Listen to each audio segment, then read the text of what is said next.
Hi, welcome to YoYo TV. భారతదేశంలోని ఒక మారుమూల ప్రాంతంలో యుద్ధ వాతావరణం నెలకొంది. ఒకటి కాదు, రెండు కాదు, ఏకంగా 5 సైనిక విభాగాలను రంగంలోకి దించాల్సి వచ్చిందంటే పరిస్థితి ఎంత దారుణంగా ఉందో అర్థం చేసుకోవచ్చు. కర్ఫ్యూలు, ఇంటర్నెట్ బంద్, రోడ్ల మీద సైన్యం ఫ్లాగ్ మార్చ్లు అన్నీ మన దేశంలోని మేఘాలయ రాష్ట్రంలో జరుగుతున్నాయి.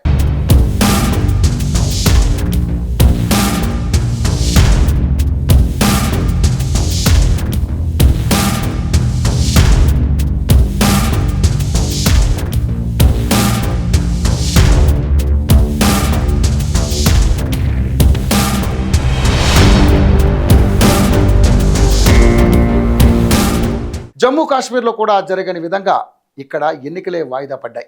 అసలు గారో హిల్స్లో ఏం జరుగుతోంది? చొరబాటుల పాత్ర ఏంటి? గిరిజనులకు ఎందుకు ప్రాణ సంకటం ఎదురైంది? పూర్తి విశ్లేషణ మీకోసం. పాయింట్ నెంబర్ 1, మారుమూల మేఘాలయలో రగులుతున్న చిచ్చు. మేఘాలయ రాష్ట్రంలో బంగ్లాదేశ్ సరిహద్దుకు ఆనుకుని ఉన్న వెస్ట్ గారో హిల్స్ జిల్లా ఇప్పుడు అగ్నిగుండంలా మారింది. అక్కడి చిబినాంగ్ ప్రాంతంలో గత కొన్ని రోజులుగా హింసాత్మక ఘటనలు చోటు చేసుకుంటున్నాయి. సాధారణంగా మీడియాలో పెద్దగా వినిపించని ఈ వార్త వెనక ఒక భయంకరమైన కుట్ర దాగి ఉంది. పాయింట్ నెంబర్ 2, గారో హిల్స్ అటానమస్ కౌన్సిల్ ఎన్నికలు. అసలు గొడవ ఇక్కడే మొదలైంది. గారో గిరిజనుల సంస్కృతి, ఆచారాలు మరియు హక్కులను కాపాడటం కోసం రాజ్యాంగంలోని 5వ షెడ్యూల్ ప్రకారం ఏర్పడిన సంస్థే గారో హిల్స్ అటానమస్ డిస్ట్రిక్ట్ కౌన్సిల్. ఈ కౌన్సిల్ ఎన్నికల్లో పోటీ చేయడానికి బంగ్లాదేశీ మూలాలు ఉన్న అభ్యర్థులు రంగంలోకి దిగడం గొడవకు ఆజ్యం పోసింది.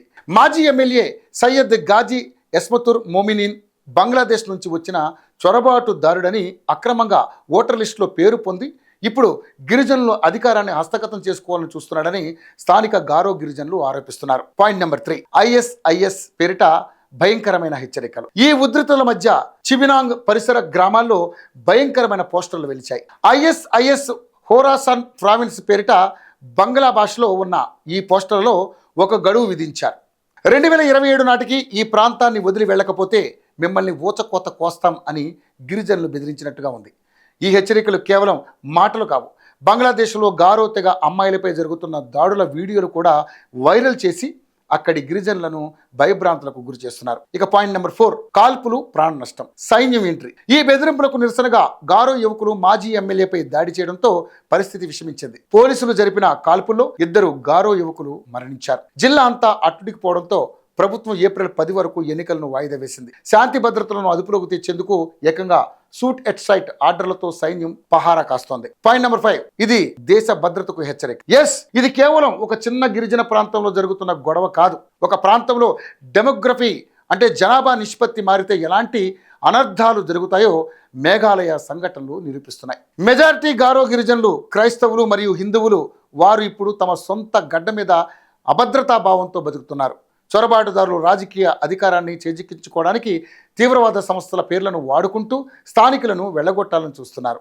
సో మేఘాలయలో జరుగుతున్న ఈ పరిణామాలు భారత అంతర్గత భద్రతకు పెద్ద సవాల్. చొరబాటును ప్రోత్సహిస్తే భవిష్యత్తులో దేశం మొత్తం ఇలాంటి పరిస్థితులు ఎదుర్కోవాల్సి వస్తుందని విశ్లేషకులు హెచ్చరిస్తున్నారు. ప్రభుత్వం ఇప్పటికైనా కఠిన చర్యలు తీసుకుని గిరిజనుల హక్కులను కాపాడాలని కోరుకుందాం. సో మరిన్ని గ్రౌండ్ రిపోర్ట్స్ మరియు లోతైన విశ్లేషణల కోసం చూస్తూనే ఉండండి యోయో టీవీ ఛానల్.